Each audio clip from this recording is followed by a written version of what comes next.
Come on, let's go. Let's do the octopus catch and cook challenge.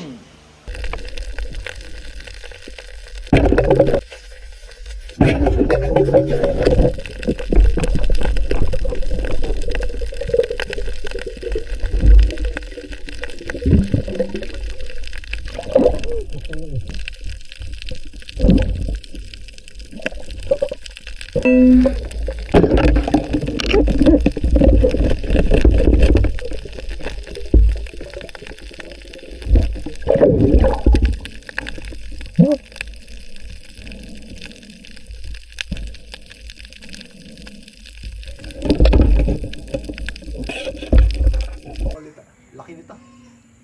The best. Nahuli natin yung nanay at saka yung anak. Ito yung paraan namin kung paano maglinis ng kulita. Ito yung nahuli natin kagabi. So asin. Asin lang yan. Lamahin lang natin asin yan. Para matanggal yung lansa.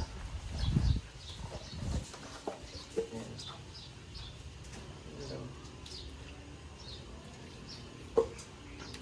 Para pag niluto mo wala yung lansa. Ito. Yan yung madulas na part dito sa kulita. Yan, yung parang bubbles na yan. Yun ang malansa.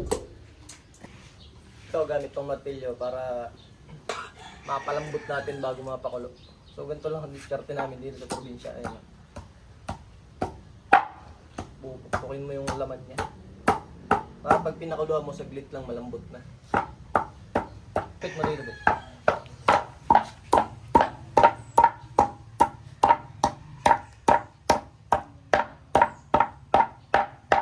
Yan, pakuluan natin in medium heat lang. Yan. Medium heat lang. Para hindi apaw. Yan, hintayin natin lumambot. Kulita, hangoy na yan. Lambot, sarap. So, ayan na siya. Sana inyong nakikita. Ang lambot, oh. Wow! Nagimasin. I-adobo natin. Ang bango na umay. Ayan na, pagkayari nating mahiwa-hiwa, atin ng igisa.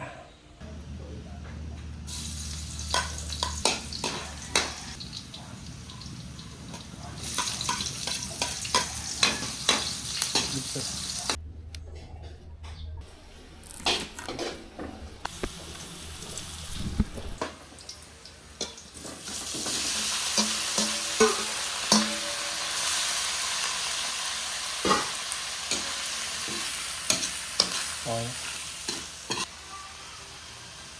Pepper.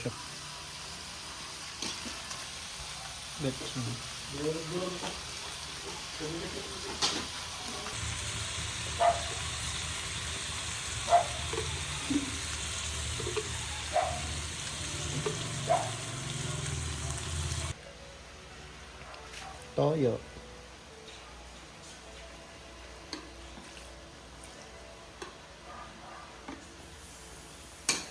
Alright, ready to serve na ang ating adobong pugita. Ayun, oh. Sarap nito. That's it. Ito na ang ating adobong kulita or adobong pugita. Tikman natin. Ito masarap to sa kanin. Sa ibabaw. Ibabaw natin. Unang tikim.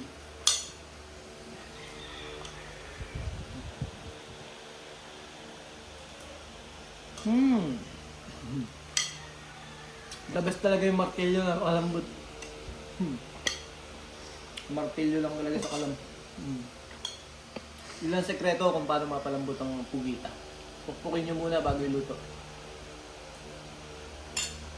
The best.